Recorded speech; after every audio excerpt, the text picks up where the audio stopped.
So I've got this idea. So what if you were to hop on Tinder and you were to just borrow a bunch of your friends' stuff? So like, let's say if you got a friend who's rich and their dad's got a lot of like cars and stuff, you just take pictures in front of their dad's car and in front of their dad's like Mercedes and shit. Like you borrow watches and you borrow all this stuff.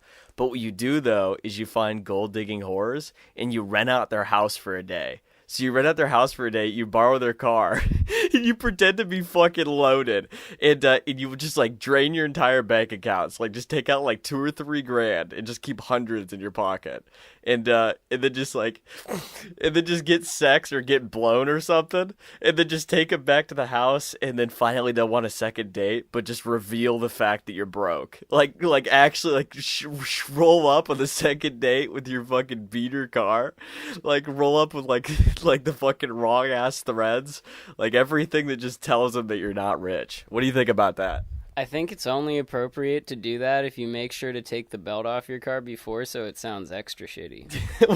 What do you mean by take the belt off your car? I don't know much about cars, but I believe they have like I've heard of people saying like, "Oh, you need a new belt in a certain." Oh, you're talking about the squeaky noises of going. You just make your car sound like shit. Just stab a couple fucking holes in your muffler or something. Like, You roll up in the most rotting, like fucking rusty piece of shit ever. But no. What would even make it more fucking funny is if you had BO breath. Like you had fucking that really ranky ass wake up in the morning breath. Like, so this bitch was like, she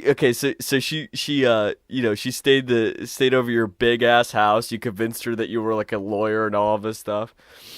And then next time she sees you, you just have this ranky ass breath, rusty ass car. Like, what's gonna be her excuse to get out? I mean, it's just fucking. I don't know why I thought about this, but it would definitely get you head. one day, like, you just gotta pick him up from fucking work after, like, pulling up in the Porsche or whatever, picking him up from work, and you just gotta rent some car from the fucking junkyard, pull up and, like, just, like, literally, like what you said, bad fucking breath. You gotta get that straight fucking school shooter bowl cut, and you just gotta like roll up to the front with your breath fucking reeking. Like, you gotta unscrew the speakers in your car so they rattle and turn your bass up to 9, your treble and mids down to -9, and just let like the shittiest music you could even fucking fathom blare in the fucking background while you fucking pull up. And then you just gotta make sure to smoke Newport menthols when you do. Like, you don't have to inhale them, but like Newport menthol specifically. No other brand will do. My buddy Peter, this guy, I don't know if he's, I mean, I know he's had some psychotic episodes before. Like, there was one time he said he was gonna cook us all a nice meal, like all of our friends come over for this nice cooked dinner. I go into his house and it's just full of smoke and it smells like complete shit. And I walk over and his entire stovetop, all the burners are on, and it's just covered in brown liquid, and it's just boiling in the spots where the burners are on. And there's a big pot with just all kinds of shit thrown in it, like even non-food shit. Like, there was an umbrella in there, and I open up the oven, and there's this like tray with the same brown shit in it, with just burned lasagna noodles in it, bubbling. And it made my clothes smell like shit. I had to throw all my clothes away after that. I was so pissed off. And yeah, apparently he was having some kind of psychotic episode.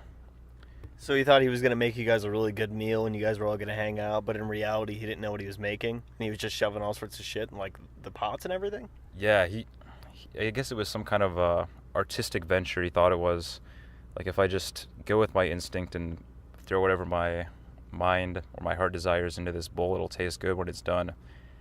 But in reality, he was up for 24 hours straight just burning food in his house. Does he live with anybody? Yeah, he lives with a couple roommates, and while I was there, I actually was recording some of this stuff on audio, and I captured his roommate when his roommate came home from a skiing trip, and he was so mad. He was like, "Peter, I cannot express how displeased I am at the state of this kitchen. I don't even know if this damage is permanent. I don't know if we're gonna lose our security deposits for this. This shit better be cleaned up when I get back." And Wow. Peter's like, "Oh, hard ass," and he just went back to cooking. You fucking hard ass. Oh, you hard ass. We're just gonna keep on cooking.